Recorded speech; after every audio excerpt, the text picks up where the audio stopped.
Shields up, Iron Breakers. Rurikhan here, coming at you with another edition of the Cons Cast. And in today's episode, we're going to be talking about Anthem. Now, if you guys remember in my last video, I told you guys that I had a couple of concerns that I wanted to talk about in regards to this game, and that is going to be in this video. Now, I already know that there's going to be a lot of people that are not going to like a couple of the things that I'm going to be saying. So let me preface this by mentioning that I am hoping that Anthem becomes a great title. I am hoping that Anthem overcomes all of the troubles that we've witnessed in the VIP demo and becomes a game that everyone can enjoy.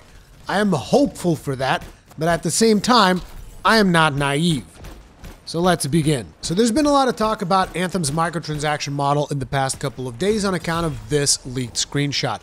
The argument most people are making is that $1 most likely equates to about 100 shards, thus meaning that the skins in the screenshot would cost about $20. While there's no official word on pricing, you can't really say that this isn't a reasonable assumption. The screenshot has also been confirmed to be legitimate by one of Bioware's staff, who has said that this is one of the many iterations that they are working on in order to figure out what microtransactions are going to be looking like in the final version of the game. I've seen many videos by many creators reporting on this particular situation. However, what I have to tell you here today is that if you thought that that screenshot was cause for concern, do I have some really bad news for you. I recently ran into an interview on the website MMOgames.com with one of Anthem's producer, Sila Costa, who I also think is Brazilian, so we have the obligatory, "E aí, galera, valeu, tudo bem, hein?" But anyway, Sila Costa was also the person who was present during a couple of IGN live streams, I believe. So this person definitely works for Bioware. And during the interview, I have two questions that I singled out here from this interview that I would like to bring to your attention. So let's begin. One of the executive producers, Mark Dara, has said that the economy that players are going to see in a public demo for Anthem is going to be vastly different than what we'll see in the final game. What are players going to see in the final release in February? Sal's response was, so for Anthem, in terms of the economy, the demo was created quite a few weeks ago, and therefore it is a slice of the final game. We have been tweaking and iterating on the economy since then. We did find out that we need to make some changes in regards to the curve in which you gain experience. We also made changes to the amount of in-game currency you get, the prices of items in the store. We had to balance those out so that we could have a better experience overall. We always have the philosophy that we want to be fair to the consumer, to the player, making sure that as long as they play, they always feel rewarded by playing because you're going to have enough coins to get that cosmetic you wanted to buy. It's not going to be like you got to play forever to buy that one thing. We wanted to make sure it's always fair for the player to do so. Of course, there are different items with different rarities and different prices, but we've been tweaking a lot. That's what Mark Dara meant when he said the economy from the demo is different, because we've been tweaking it a lot over the last few weeks. So one of the important things to bring up from this particular response is the fact that they specifically say, we don't want players to play forever to buy that one thing. And then he immediately also says, but there's different rarities and different prices for different items. So it's like, in a way, this almost seems like a really positive thing. It's like, no, we want to make sure that players are rewarded, but in another way, he's leaving himself an out. But, you know, some items are going to take a little bit longer to get than others. This isn't even the biggest deal. I just wanted to bring this up because it does kind of give us a bit of a glimmer of hope, because, like, we don't want you to play forever to buy that one thing. So you're kind of like, okay, so maybe it's going to be fair. But then the answer that completely just destroyed me was the answer to this question. Right now, we are aware of the fact that there is a premium currency in Anthem. Are we going to see any other potential revenue streams introduced into Anthem post-launch? The answer was, at launch, we're just going to have the cosmetic stuff. Post-launch, it will really depend on the feedback that we get from our consumers and from the players. So, whoa, whoa, whoa, whoa, whoa, whoa, whoa, whoa! Hold the phone! At launch, we're just going to have the cosmetic stuff. Post-launch, it will really depend on the feedback we get from our consumers and from the players. So, you guys have specifically stated multiple times on Twitter, other social media, only cosmetics. It's only going to be cosmetics forever. There's no bait and switch. Like, there's been multiple people asking you about this, And you've always said there's no bait and switch. It's always going to be cosmetics. In this interview, it says post-launch, it will depend. Post-launch, it will be, what is. If players want crafting materials, we'll sell them crafting materials. If players want masterwork weapons, we'll sell them masterwork.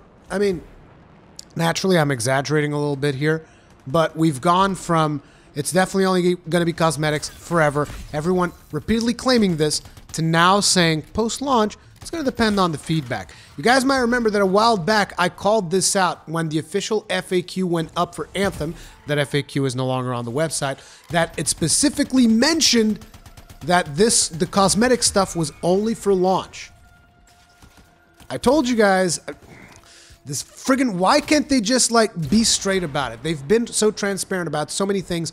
Why can't they be straight about this? It's so weird. But anyways, interestingly enough, this isn't even the worst part, okay? So let's get to the worst part of this. We have a team in Austin that has been working on an MMO the last 6 years. Star Wars: The Old Republic. We developed Anthem with Bioware Edmonton and Bioware Austin. Bioware Austin is going to be responsible for taking the live service further. So I'm very comfortable about that. I'm very happy about that. Well, I can tell you something right now, Sila Costa. I'm not very happy about that. And we're going to be getting into that, and we're going to be getting into some real details about why I'm not happy about that. Anyways, he then goes on to say, I know they have the experience to listen to the feedback and change the plans according to that feedback. So according to what the players want to see in the game, we may have different stuff. So if you really boil down this answer, what this means is that A, on launch, the store is only going to have cosmetics. After launch, anything goes. That's literally what I get from this response. You tell me if you feel differently, right in the comment section. Just remember, this is a developer specifically replying to a very simple question. And this is what he had to say. But anyway, the biggest problem that I have with this, the Star Wars: The Old Republic team, here's the thing. I don't know how many of you guys played Star Wars: The Old Republic, but I did. I played that game since launch and all the way into its free-to-play transition, at which point I simply couldn't play anymore because that game had literally the most aggressive microtransaction system I've ever seen in my whole goddamn life. I'm not even exaggerating here. I'm gonna get into minute details about what happened when that game went free-to-play, okay? I don't know how much of this stuff has changed over the years, but when I first experienced that transition, here's what happened. Before it went free to play, my character, who was a smuggler, had a profession which allowed me to send out followers to get treasure chests. These chests would often contain credits. As such, I would basically be running the game in the background, just sending out followers so that I could have a constant, steady stream of credits so that I wouldn't have to grind as much in the game, right? So doing this for a bunch of time essentially allowed me to amass well over 1 million credits in the game, which is probably not going to be a lot by today's standards, given the fact that MMO economies are pretty damn volatile, but at that time, that was a lot. 1 million credits was pretty damn good. When the game went free to play, what they did was they locked my account to only be able to use 250,000 credits. The rest of my money was placed in an escrow account, which is a term that at the time I wasn't even familiar with. It's some kind of bullshit banking term. You guys can look that up if you're curious. But basically what that means is, hey, we're gonna hold on to the rest of your money. You can basically have these 250,000 credits, and the rest of your over 1 million credits, we'll keep them. And they will become available if you resubscribe to the game. So what does that mean? Does that mean if I spend, some of that 250,000 credits that I would get the money back? No. You'll only get the money back once you paid them. That's how that works. They literally stole my in-game money unless I subscribe to the game. Okay? You're talking about credits that I had already earned in the game. They took them away.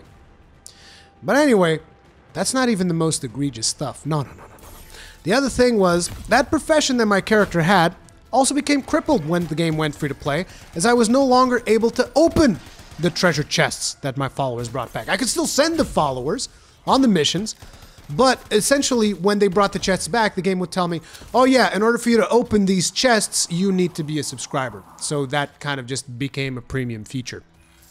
And I was just like, oh, okay, so basically that profession that I had been leveling up, unless I was subscribed to the game, that became useless. Another thing that they were charging for, which was particularly egregious, was you needed to pay $5 per character for the ability to hide your helmet. Or you could pay $10 to have that ability account-wide for all of your characters. That's $5 for something that used to be in the options menu, that you could just go and you could check up a box and say, please hide my helmet, and the game would hide your helmet. That costs $5 now when the game went free to play. New players would have to actually pay to be able to sprint in the earlier levels. Now, can you imagine having to pay so that your character moves a little bit faster? I can't make this shit up. This was truth back then. I don't know what it's like now. I can tell you what it was back then. And it was ridiculous. Like, I know that due to the fact that I actually purchased the game and I had been a subscriber for a certain amount of time, they unlocked the sprinting ability in my character. I think it was at level 7 or whatever. Newer players would have to level up to like 16 or something like that before they were allowed to sprint. A feature as simple as sprinting, you know? You know, in first-person shooters, when you press shift on your keyboard, that your character moves a little bit faster? They were charging for that. I don't remember how much it costed because I never had to buy it because I had already bought the game and they gave me that a little bit earlier. So, yeah. But here's the thing. The biggest offender in the transition from SWTOR's subscription model to free-to-play was the fact that you had a limited number of dungeon loot rolls per week. And if I'm not mistaken, that number was 3. Now let me explain to you what a dungeon loot roll is. Say you're doing something for instance, in the context of Anthem. Say you're doing something like the Stronghold. You know, whenever you get to the chest piece? Well, the chest piece would be the same as the equivalent in SWTOR, like whenever you kill a boss. There's loot that drops. And in most MMOs, you guys might remember there used to be that whole system of need, greed, or pass, right? Well, SWTOR had that system, and in order for you to roll need on an item, you had a limited times that you could do that. So it wasn't even like, oh, you get 3 guaranteed pieces of loot per week. No, no, no, no. You get 3 chances of getting loot per week. This wasn't even on a per dungeon basis. This is just like 3 chances. No matter how many dungeons you run, no matter which dungeons you run, doesn't matter. You get 3 loot rolls per week. And that was when I just draw the line. I was like, you're fucking crazy. There's something wrong with whoever designed this fucking ridiculous transition in the free-to-play where players can't even get fucking loot from grinding instances. Now, I know that there were more things beyond the ones that I just mentioned, but I also don't want to, like, you know, make this whole thing about Star Wars: The Old Republic. If there's more SWTOR veterans out there that are watching this video, feel free to point those out in the comment section. These were just the ones that can jump to mind, that are, like, ingrained in my mind, mind you. I did not look this shit up. I remember this from all the way back when I stopped playing this game. That's how bitter I became, because I loved that game. That game was friggin' awesome up until the point where they pulled this stunt. And bear in mind, a very important thing to mention here is that for all intents and purposes, most of the people reporting on this transition said it was successful. They said this was a massive success for the Star Wars: The Old Republic MMO. And I was just reading articles on the internet and I'm like, what the fuck are these people talking about? This is the most insane, ridiculous thing I've seen in my whole goddamn life. How the hell can this be considered a success? Moving past my concerns about the microtransaction issues that we might be having in the future, which I genuinely hope never come to pass. I hope they stick with the promise that they've made up until this point and that the microtransactions are cosmetic only forever, no excuses. And also, I genuinely hope Bioware Austin does a better job with Anthem's live service than they've done with Star Wars: The Old Republic in the past, because you've essentially killed that game for me. But anyway, I have other concerns that I would like to express. These, however, are of a more technical nature. I recently came across a video by Blunty. This is a YouTube content creator that I've followed for quite some time, and I consider him to be trustworthy. I'll be linking his video in the description of this video so that you guys can check it out for yourselves and you can make up your own minds whether you believe what he's saying or not. But basically, he said that he played during the closed beta of Anthem and that the connectivity problems were already present at the time, as well as the infinite loading screen bug, which essentially implies that Bioware was aware of this problem and didn't fix it. Now, this is a problem because, in my opinion, the VIP demo needed to be a home run. It needed to run smoothly. It needed to be flawless to put people's minds at ease so that people wouldn't be saying, this is just a cash grab, this game sucks, all this stuff. Like, the VIP demo was their chance to basically say, shut the hell up and just enjoy this awesome game. Now, understand something. When I got to play the VIP demo, I enjoyed what I've played of it. I've expressed that multiple times. I keep creating content for Anthem specifically because I'm excited about Anthem. I'm excited about the potential that this game has. But I cannot deny that it is very discouraging to hear that these were problems that they were aware of and chose not to act on.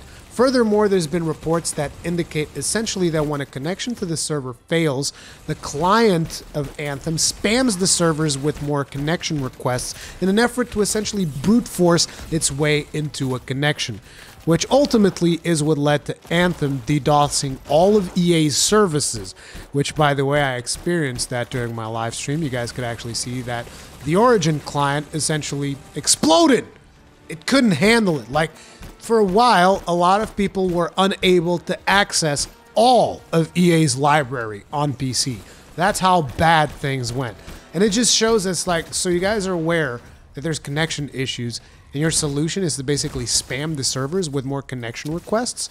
Do you understand the definition of a DDoS attack? Because that's what you did. At least if the reports are to be believed. I'm not sure. I did not look up the packets myself. I'm not an expert in that field, but someone claimed that is what was happening, and it makes sense because of what happened to the Origin servers. Now, at the time that I saw this particular report, it made me extremely skeptical of Anthem's netcode. Now, I'm not going to get into specifics here, whether it's the netcode, or it's the servers, or it's the ISPs, or whatever.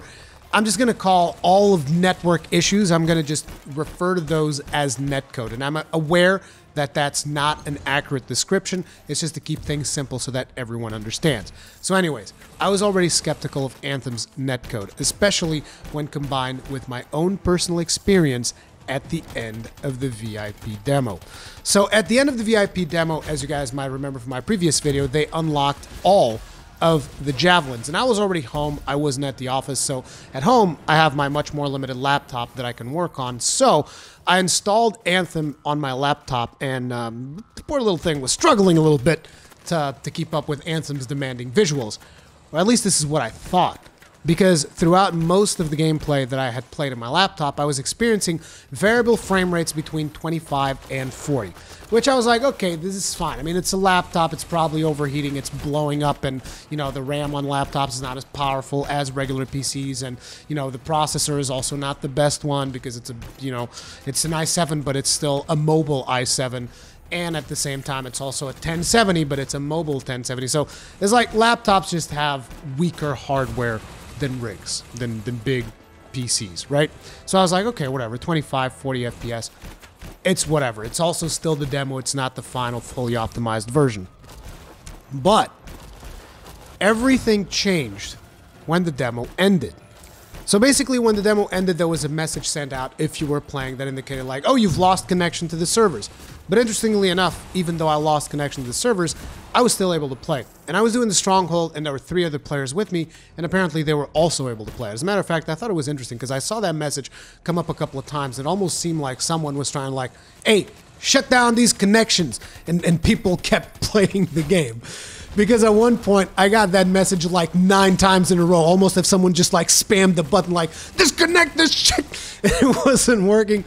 But anyway, the important thing here is, after I got disconnected from the servers, and I was still able to play for a little while, and I wish that I had captured this because you can clearly see the frame rate shot up. Like I said, I was running up until that point, up until I got disconnected from the servers, I was running between 25 and 40 FPS. And we're doing the stronghold, during the stronghold, so it's an instance limited space. So you can't say, oh, it's because you were in open world and then this happened. No, no. We were in an instanced space of the stronghold, 25 to 40 FPS. The moment the servers went down, frame rate shot up and it stayed around 50 and 60. Between 50 and 60 FPS. Just because I was no longer connected to the Anthem servers. So this actually made me believe that the game itself is actually well optimized. The problem appears to be the communication with the servers is not good. I'm going to call that netcode. You can call that whatever the hell you want. But it's like the fact that communicating with servers is what's causing some machines to actually lag in terms of actual performance in the game. That is a serious issue. And I really hope they can figure that shit out. What do you guys think about everything that was discussed in this video? Let me know in the comment section below. Personally, what I would like to see is anyone from Bioware step forward and say, okay, there's been some people claiming that, you know, there might be some shady shit happening after launch. I'm here to tell you that's not, like, someone just needs to come out and friggin' say it. Once and for all, only cosmetics, nothing else, forever. Like, just say it. Just anyone. At this point, anyone just come out and make official statement, boom. Only cosmetics. No room for interpretation whatsoever. Please. At this point, I really don't know what else to say. And I know that there's going to be a lot of people that are going to come on this video and just claim I'm just jumping on a hate train because I just want to hate on Anthem to get views. And here's what a lot of people still don't understand. After all these years of me creating content, it's just, I don't know how else to say this, but I only cover games that I'm interested in. I don't give a shit how popular a video game is. I give a shit whether or not the gameplay appeals to me. And Anthem's gameplay appeals to me a lot. And having played it, I'm excited about it a lot. I haven't stopped thinking about it. I want to play more of it. I can't wait for the open demo to come back around so that I can play some more. But ultimately, that doesn't change the fact that that interview that I reported on at the start of this video is pretty sketchy. The fact that they're saying, you know, at launch, we're only going to have cosmetics. After launch, it's going to depend on the consumers and the players and, you know, anything. It's almost like it leaves it as anything is in the air. Why can't they just be crystal clear about it? Get your message across and just be crystal clear about it. Everyone in the company needs to be saying the exact same thing on these interviews. Cosmetic onlys forever. No chance for interpretation whatsoever. I also didn't like the fact that Bioware Austin is going to be the team moving this service forward.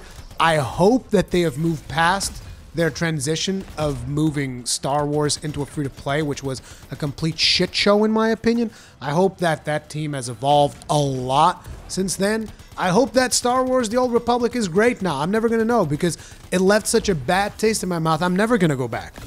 But ultimately, I just really hope that everything pans out. I'm not doing this for clicks, because otherwise I would put like 10 fucking mid-rolls in this video.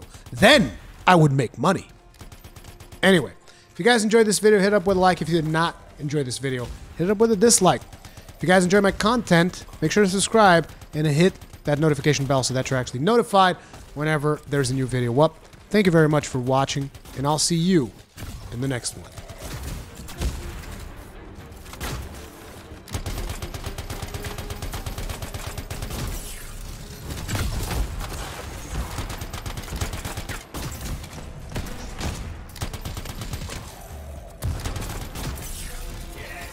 They're on the run now. I call that a job well